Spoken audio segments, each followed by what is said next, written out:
the title of this session is Journeying Towards the UISG Advocacy Forum. And so I was reflecting on that, even some, that journeying towards advocacy is in fact a journey.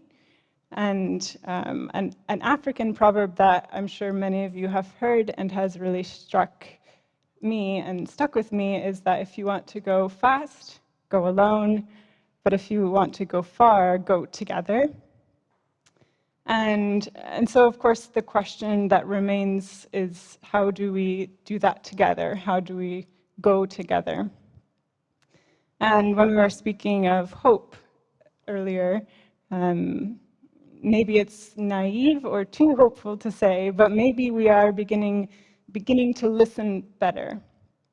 And as we dare to ask better questions, moving beyond the boxes that we've known, such as, tell me your migration story, or where are you from, to ask more analytical and critical questions together, such as, what do you see the real problems are here?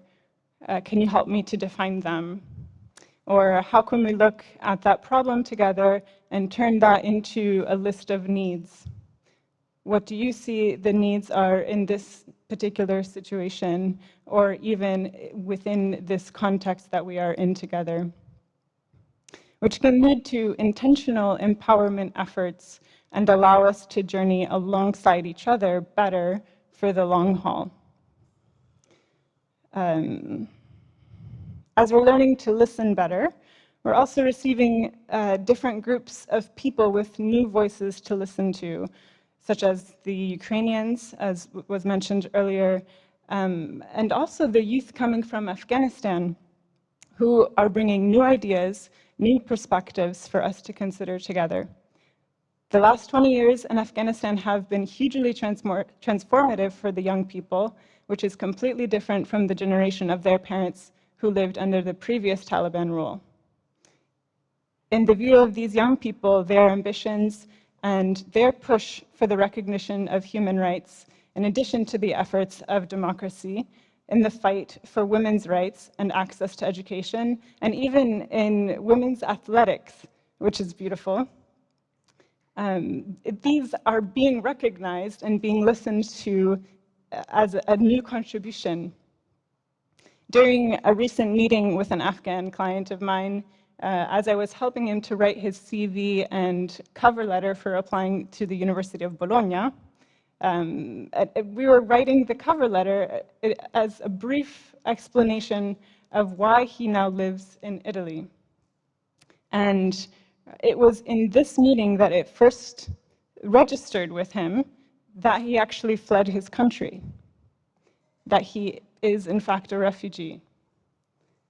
And before leaving his country of Afghanistan, he had a distinct vision of pursuing his education, and all of the visions that he had for his future, his career. And his border crossing incident, as traumatic as it was, it did not change his identity or his dreams of what he was hoping to pursue, even after arriving to a new country. And so we journey ahead together towards these goals identified together. For our organization, for example, we have not had it within our services to assist clients with applications to university before. Now we do, thanks to listening more closely and expanding our access, now to also include rights to education as one of our identified priorities. And it would have been a missed opportunity to limit our scope and say, sorry, that's just not one of our services, and sign him up for, I don't know, an assistant cook internship and close his case as having reached quote unquote autonomy. The next question that it leads me to then is, how can these new goals identified together lead to organizational change and actually trickle upward if possible? How can we form networks which can journey towards advocacy so that we don't just seek to get there quickly, but journey together to arrive together? And so, of course, I asked one of my colleagues that's more experienced in and advocacy at the organizational level. And so she sent me with a few points, which I'm grateful for.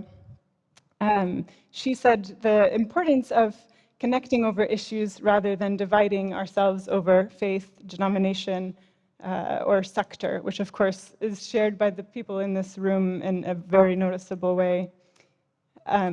Specifically identifying shared goals, a common definition of identified problems, just as we do with clients, but also treating organizations as a human entity. Identified problems, needs, and a shared language, for example, how we refer to the emergency of governmental negligence rather than the emergency of migrant arrivals.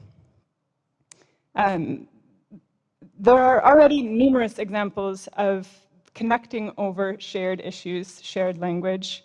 The most obvious one for us is humanitarian corridors.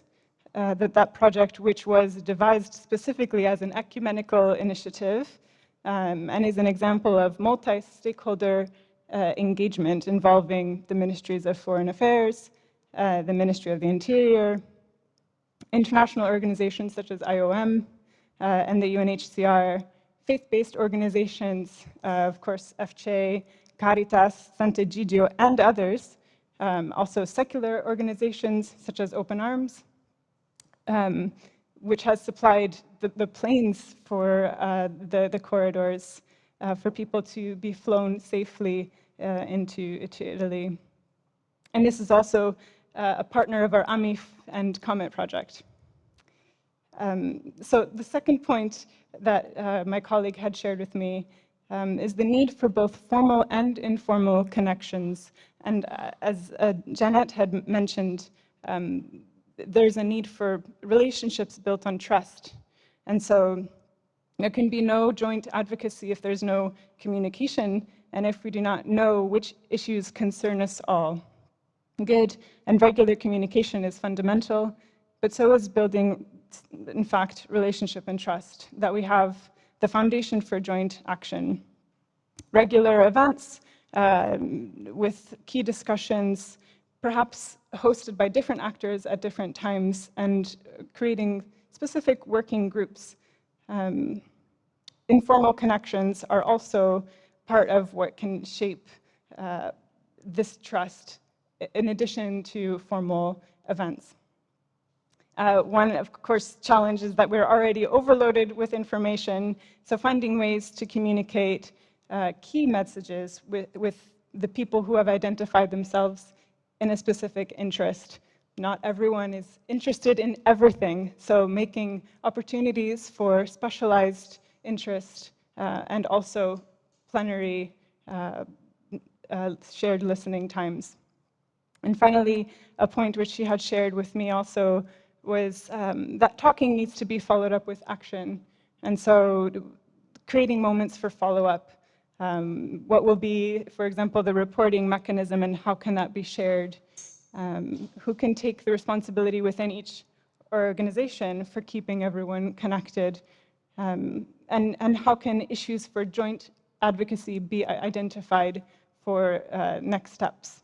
Could it be ad hoc thematic working groups or some kind of a specific goal-setting measure? Again, not everyone is interested in everything, so keeping focus helps to be more effective and to be able to do the long haul better. So I'll stop myself there for now.